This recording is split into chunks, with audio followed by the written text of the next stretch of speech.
Comedy ആർട്ടിസ്റ്റുകളെ സംഘടിക്കുവിൻ, നാടുമുഴുക്കെ mimicry കാട്ടി കയ്യടി വാങ്ങുവിൻ. സിനിമാക്കാരെ കണ്ടാലുടനെ mimicry കാട്ടുവിൻ, mimicry എന്നൊരു സൂത്രം കാട്ടി സിനിമയിൽ കേറുവിൻ. മിമിക്രി കാട്ടണ തൊഴിലാളികളെ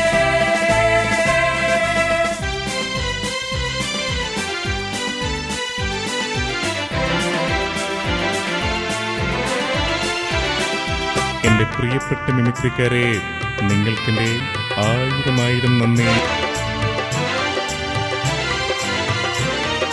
20 വർഷം മുൻപേ സിനിമയിൽ മുഴങ്ങി ശബ്ദം,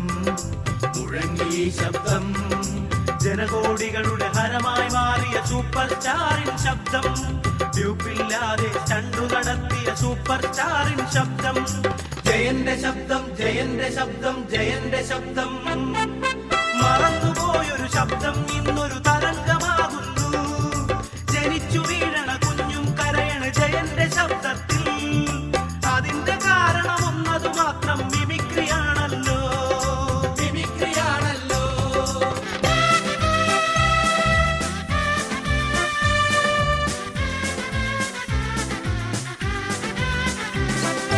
സർവ കോമഡി ആർട്ടിസ്റ്റുകളെ സംഘടിക്കുവിൻ, മിമിക്രി എന്നൊരു സൂത്രം കാട്ടി സിനിമയിൽ കേറുവിൻ. മിമിക്രി കാട്ടണ തൊഴിലാളികളെ. പ്രിയമുള്ള മിമിക്രിക്കാരെ, ആ ജയനെ അനുകരിക്കുന്ന പോലെ ആ എന്നെയും അനുകരിച്ച് ആ ഒന്ന് ഹിറ്റാക്കി തരുവിൻ. മിമിക്രി കാട്ടിയ പലരും ഇവിടെ സ്റ്റാറായി വിലസുന്നു, സിനിമ സ്റ്റാറായി വിലസുന്നു.